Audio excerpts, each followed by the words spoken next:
मुझे ये कहते हुए खुशी है कि आपकी जितने सुझाव मिले हैं वो जेईई एडवांस परीक्षा के लिए जो अर्हता निर्धारित करेगी उसमें ये तय कर दिया है कि अब एक बार नहीं बल्कि आपकी वर्ष में 4 बार जेईई की परीक्षाएं होंगी ताकि हर छात्र को बहुत अच्छे तरीके से उसको अवसर मिल जाएगा और 4 सत्रों में जो कराई जाएंगी वो पहला फरवरी में होगा, दूसरा मार्च में होगा, तीसरा अप्रैल में होगा और चौथा मई में होगा।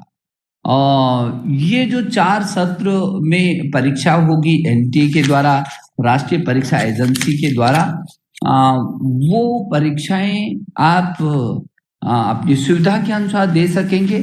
और जो पहला सत्र है फरवरी का, ये इसकी जो तिथियां हैं वो भी घोषित कर दी गई है। ये परीक्षा की जो तिथि होगी वो 23 फरवरी 2021 से 26 फरवरी 2021 के बीच आयोजित होगी ये परीक्षाएं, जो आपकी जेईई मेंस की परीक्षा है। और उसके बाद फरवरी के बाद मार्च में भी तिथियां होंगी, मार्च के बाद अप्रैल में भी होंगी, फिर मई में भी होंगी। आपको बहुत बड़ा मैदान आपके लिए खाली है और आपके लिए एक अनेक अवसर हैं।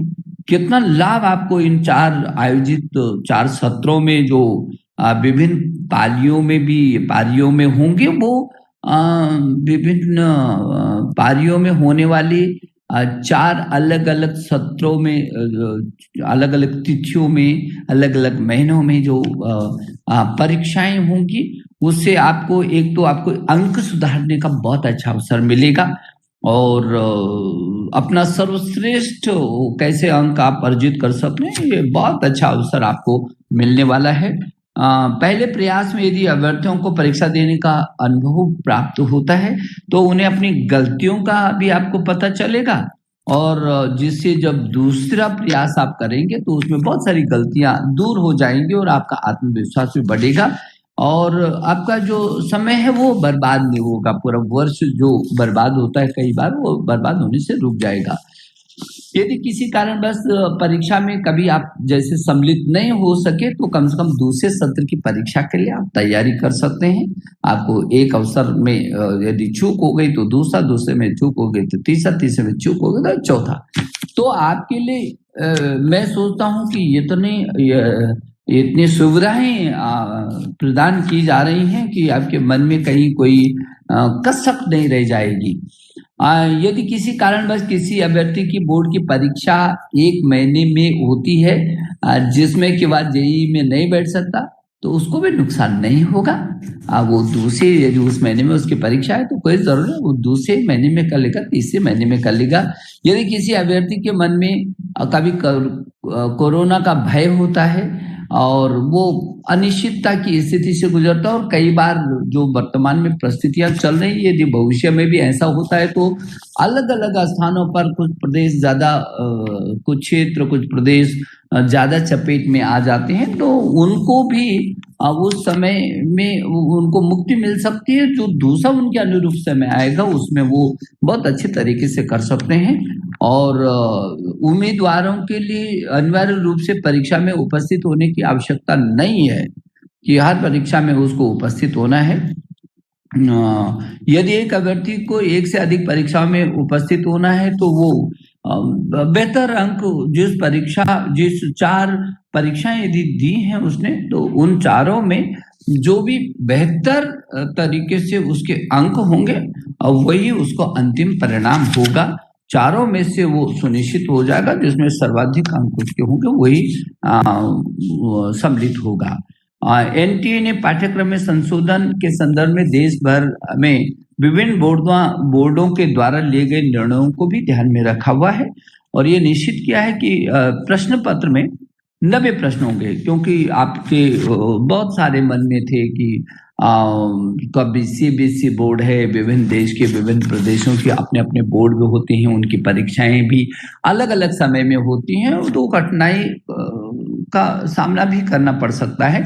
तो उसमें और कुछ ये भी आया था कि यदि जो कुछ पाठ्यक्रम किसी बोर्ड ने कम कर दिया और किसी बोर्ड ने पूरा पाठ्यक्रम किया, तो फिर जो पूरा जिसको 30% उदाहरण के लिए सीबीएसई ने कम किया है, तो फिर किस तरीके से कोई एक तो 100% करेगा और एक 30% 20% कम करेगा, तो उसका भी रास्ता निकाला गया है।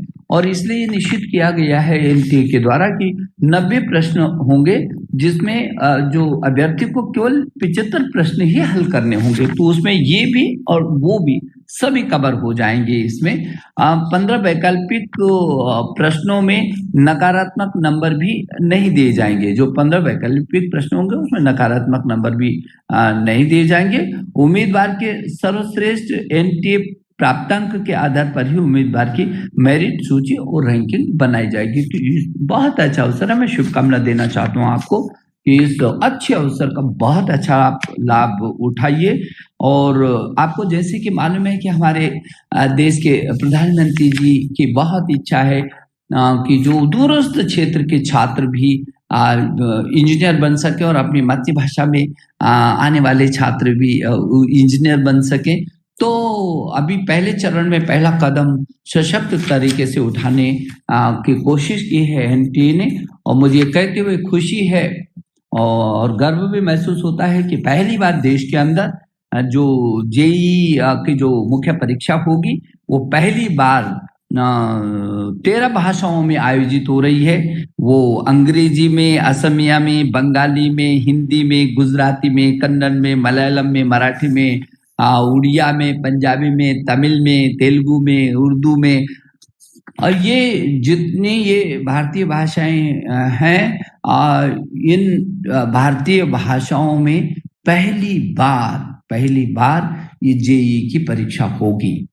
तो मैं समझता हूं कि जो मेरे देश के प्रधानमंत्री श्री नरेंद्र मोदी जी का जो सपना है कि अंतिम छोर के छात्र भी इंजीनियर बन सके, वो उसमें भाषा के मुद्दे पर वो पीछे न रह जाए। यदि वो अपनी भाषा में जिस भाषा में वो पढ़ रहा है, यदि उस भाषा में वो श्रेष्ठ अंक प्राप्त कर सकता है, तो उसको पूरा मौका मिले। ये जो परीक्षा है, ये परीक्षा बहुत अच्छे तरीके से आप देंगे। आपको इसकी जितनी भी जानकारी है वो सारी जानकारी आपको प्राप्त हो सकेगी। और मुझे इस बात की भी खुशी है कि उत्तर प्रदेश जैसे राज्य ने पहली बार वो जेईई की इस परीक्षा में सम्मिलित हो रहा है। उसके छात्रों को बहुत अच्छा ये अवसर है, वो अपनी इच्छा के अनुसार प्रवेश ले सकेंगे और इन सभी अभ्यर्थियों को इसकी सुविधा मिल सकेगी।